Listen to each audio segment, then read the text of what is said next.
Students, ज्ञानदायिनी classes में मैं सरोज सांगवान आपका स्वागत करती हूँ। यदि आप चैनल पर नए हैं तो प्लीज चैनल को सब्सक्राइब कर दें, बेल को प्रेस करके उसको ऑल पर सेट कर दें ताकि आपको आने वाली हर वीडियो की सूचना सबसे पहले मिले। स्टूडेंट्स, आज के संस्कृत क्लास में हम 10th क्लास की टेक्स्ट बुक सेमुष्य भाग 2 के पाठ 9 को पढ़ेंगे। पाठ का नाम है सुक्तय है, यानी सुंदर वचन, मीठे वचन जो हमें प्रेरणा देते हैं, ऐसे वचन। पाठ को शुरू करने से पहले हम पाठ का परिचय जान लेते हैं कि इसमें क्या है। विश्व की सभी भाषाओं में प्रायः सूक्तियों का भंडार भरा होता है। सूक्ति से अभिप्राय है कवि या लेखक के उस वचन से होता है जो सब जगह प्रेरणादायक होता है, यानी जो हमें प्रेरणा देता है, इंस्पिरेशन देता है। इस दृष्टि से संस्कृत साहित्य की लगभग सभी रचनाओं में एक से बढ़कर एक सूक्तियाँ निहित हैं, यानी समाहित हैं, लिखी हुई हैं, जो मानव मात्र के लिए अंधकार में प्रकाश का, अज्ञान में ज्ञान का और निराशा में आशा का संचार करती हैं। यह पाठ, इस पाठ में क्या है, इस पाठ में संकलित सूक्तियाँ मूल रूप से तमिल भाषा में रचित तिरुकुरल नामक ग्रंथ से ली गई हैं। इसके रचयिता हैं तिरुवल्लुवर। इसे तमिल भाषा का वेद माना जाता है। इसमें मानव जाति के लिए जीवनोपयोगी सत्य का प्रतिपादन किया गया है। तिरु शब्द का क्या है? तिरु शब्द श्रीवाचक है। तिरुकुरल शब्द का अभिप्राय है श्रेयायुक्त वाणी। इसे धर्म, अर्थ व काम, इन तीनों में विभाजित किया गया है, यानी बांटा गया है। यहाँ संग्रहित सभी श्लोकों की भाषा सरल एवं सरस होने के साथ साथ मानव के लिए प्रेरणादायी भी है। तो आइए अब हम पहला श्लोक पढ़ते हैं कि इसमें क्या है। पिता यच्छति पुत्राय बाल्ये विद्याधनम महत् पिताश्च किं तपस्तेपे इत्युक्ति तत्कृतज्ञतः।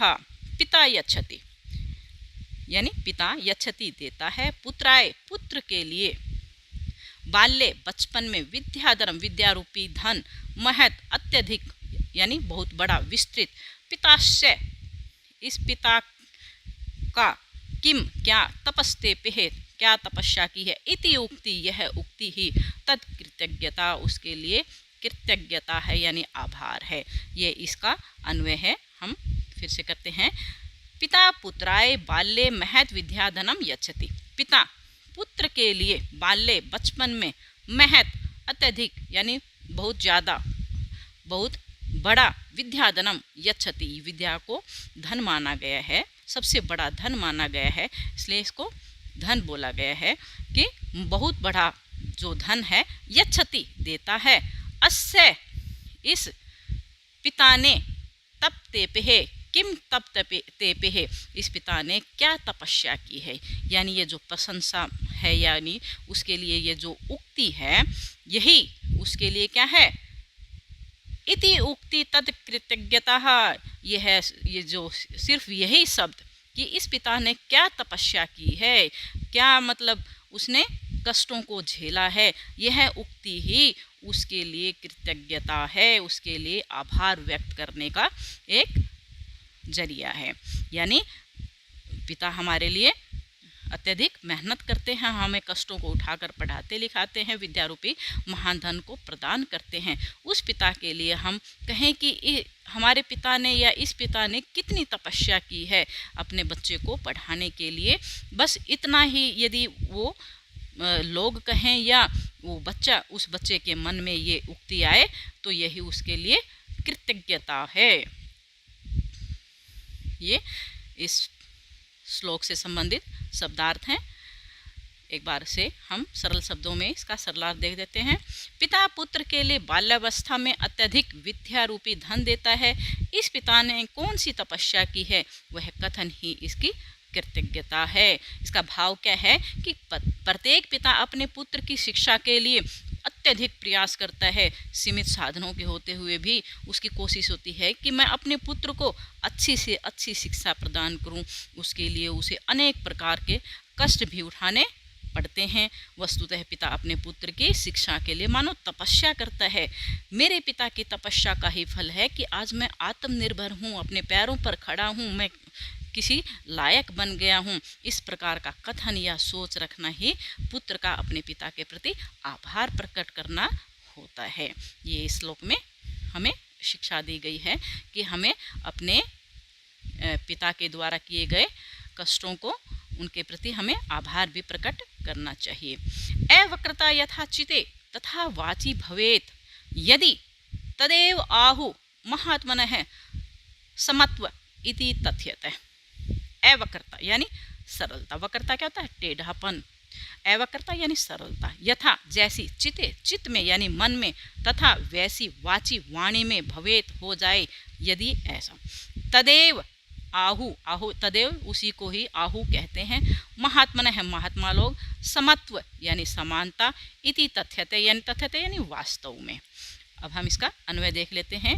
यथा चिते अवक्रता, यथा जैसी, चिते मन में, चित्त में, अवक्रता सरलता है, तथा वैसी ही यदि वाची वाणी में भवेत हो जाए तो महात्मान, महात्मन है यानी महात्मा लोग, तद एव उसी को ही, तथ्यतः वास्तव में, समत्व यानी क्या है? समता या समान रूपता, इति आहु कहते हैं। यानी जिस प्रकार की हमारे मन में सरलता होती है उसी प्रकार यदि हम अपनी वाणी में भी उसी प्रकार की सरलता को लाएं तो वही उसी को महान लोग हैं जो उसको समानता या समान रूपता कहते हैं। इसका सरलार्थ देख लेते हैं एक बार। चित्त में यानी मन में जैसी सरलता होती है वैसी ही यदि वाणी में हो जाए तो महापुरुष इसे सच्चे अर्थों में क्या कहते हैं? समता कहते हैं। अर्थात मन और वाणी दोनों में सरलता ही सच्चे अर्थों में समत्व कहलाती है, समान रूपता कहलाती है। इसका भावार्थ क्या है? इस उक्ति में मन एवं वाणी की एक रूपता पर बल दिया गया है, यानी जैसा मन है उसी प्रकार की वाणी, उसी प्रकार की एक रूपता पर बल दिया गया है। मनुष्य अपने मन में मधुरता, सरलता तथा कोमलता का भाव रखते हुए वैसी ही वाणी बोलना प्रारंभ कर दे तो इसे ही महापुरुषों की दृष्टि में समता कहा गया है। तीसरा श्लोक है, त्यक्त्वा धर्म प्रदाम वाचम परुषाम यो अभ्युद्रेत परित्यज्य फलम पक्वम भुंक्ते अपक्वम विमूढ़धि। त्यक्त्वा यानी त्याग करके, छोड़ करके, धर्म प्रदान, धर्म प्रदान यानी धर्म को प्रदान करने वाली, वाचम वाणी, परुषाम कठोर, यो जो, अभ्युद्रेत यानी बोलता है, प्रकट करता है, परित्यज्य त्याग करके, फलम फल को, पक्वम पके हुए को, भूंकते उपभोग करता है, खाता है, अपक्वम कच्चे को, विमूढ़धि क्या होता है? मूर्ख। ये इस श्लोक से संबंधित अन्वय है। अब हम सरल शब्दों में देखते हैं इसको। क्या है इसका अन्वय? क्या है? धर्म प्रदान वाचम त्यक्त्वा, धर्म को प्रदान करने वाली, वाचम वाणी को, त्यक्त्वा त्याग करके, यह जो, परुषाम कठोर, कठोर वाणी को, अभ्युद्रेत यानी बोलता है, स वह, विमूढ़धि मूर्ख, अज्ञानी, ना समझ, पक्वम पके हुए, फलम फल को, परित्यज्य छोड़ करके, त्याग करके, अपक्वम यानी बिना पके हुए कच्चे फल का, भूंकते उपभोग करता है, उसको खाता है। ये इस श्लोक से संबंधित इसके शब्दार्थ हैं। हम इसका सरलार्थ देखते हैं। धर्म प्रदान करने वाली वाणी को छोड़कर जो कठोर वाणी बोलता है वह अज्ञानी, वह ना समझ, मूर्ख, पके हुए फल को छोड़कर बिना पके हुए फल को उसका उपभोग करता है या खाता है। इसका भाव क्या है? इसका भाव है कि भाव क्या है? धर्म प्रदान करने वाले क्या है? पके हुए फल के समान है। जिस प्रकार पका हुआ फल हमें स्वादिष्ट लगता है, मीठा लगता है, अच्छा लगता है, उसी प्रकार धर्मानुकूल यानी धर्म के अनुकूल वाणी मनुष्य को सुनने में अच्छी लगती है। इसलिए जो व्यक्ति ऐसी वाणी नहीं बोलता वह अज्ञानी है, ना समझ है।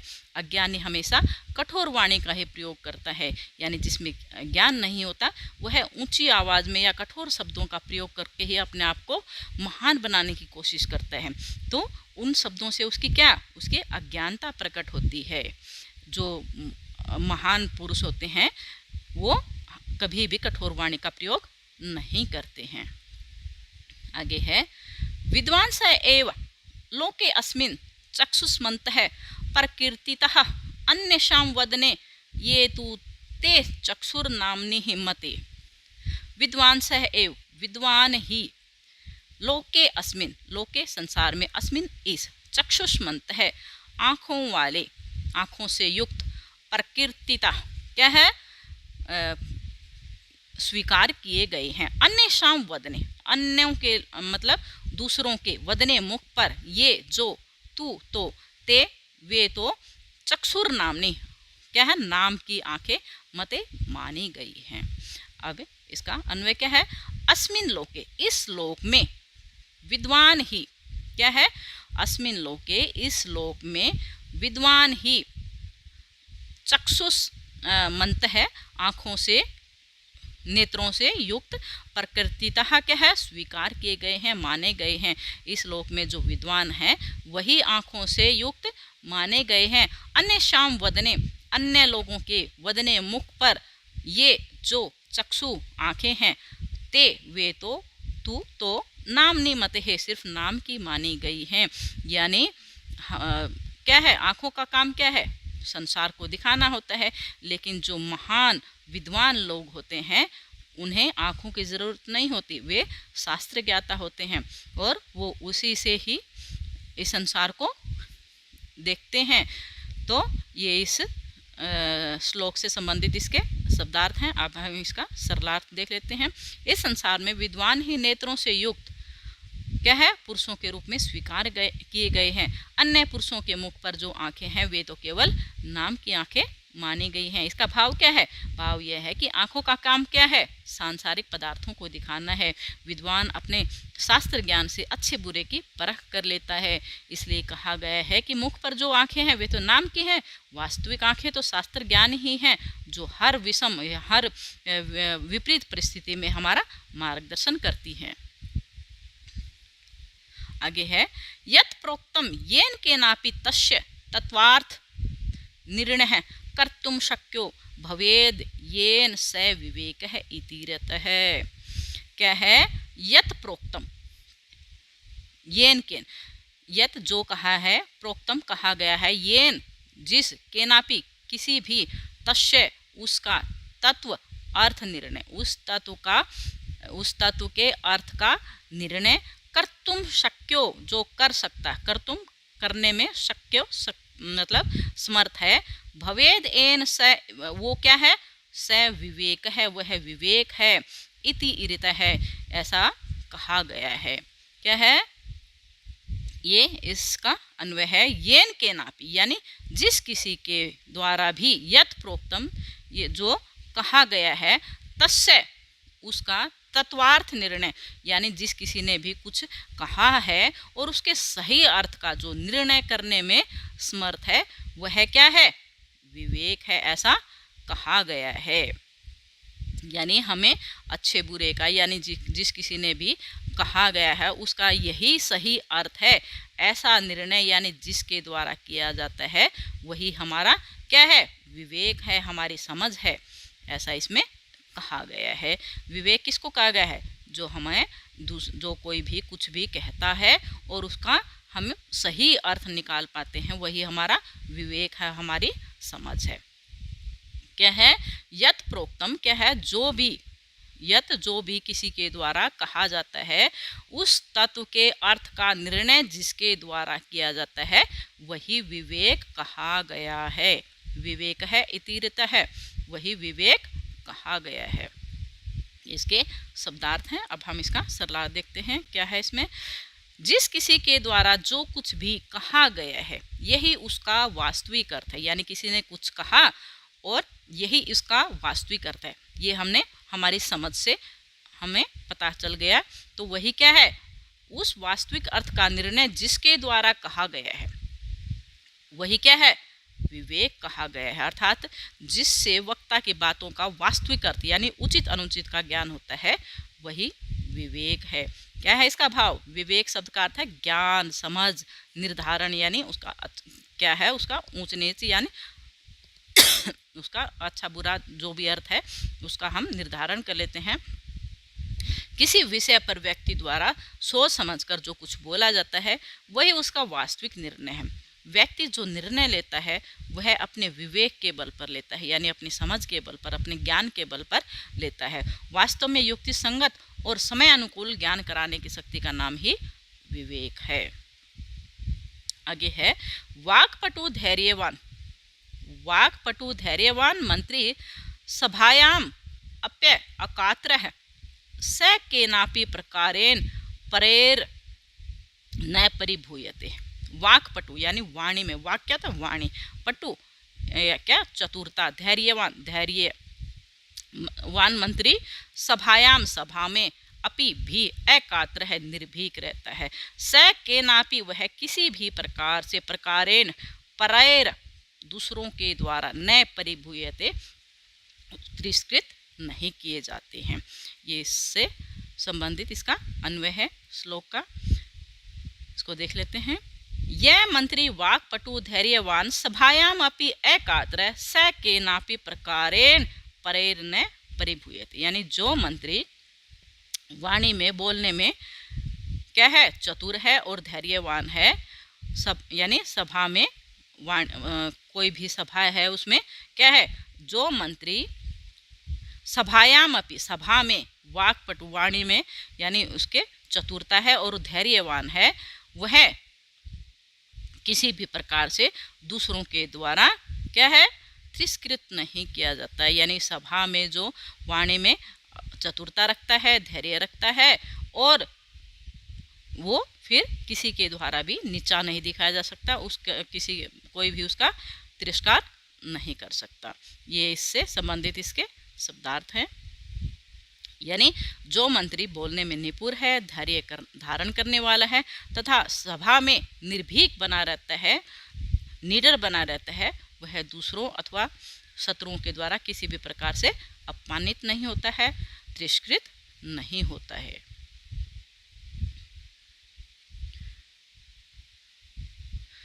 इसका भाव क्या है, कहने का भाव यह है कि जो मंत्री हर विषय पर बोल सकता है तथा सभी बातों का जवाब दे सकता है, उसे कोई भी अपमानित नहीं कर सकता। मंत्री के गुणों में धैर्य रखना एवं प्रत्येक सभा में निडरता को भी समाहित किया गया है। ऐसे गुणों वाले मंत्री ही सम्मान के अधिकारी होते हैं तथा लोगों में प्रिय होते हैं। 7वां श्लोक है, यह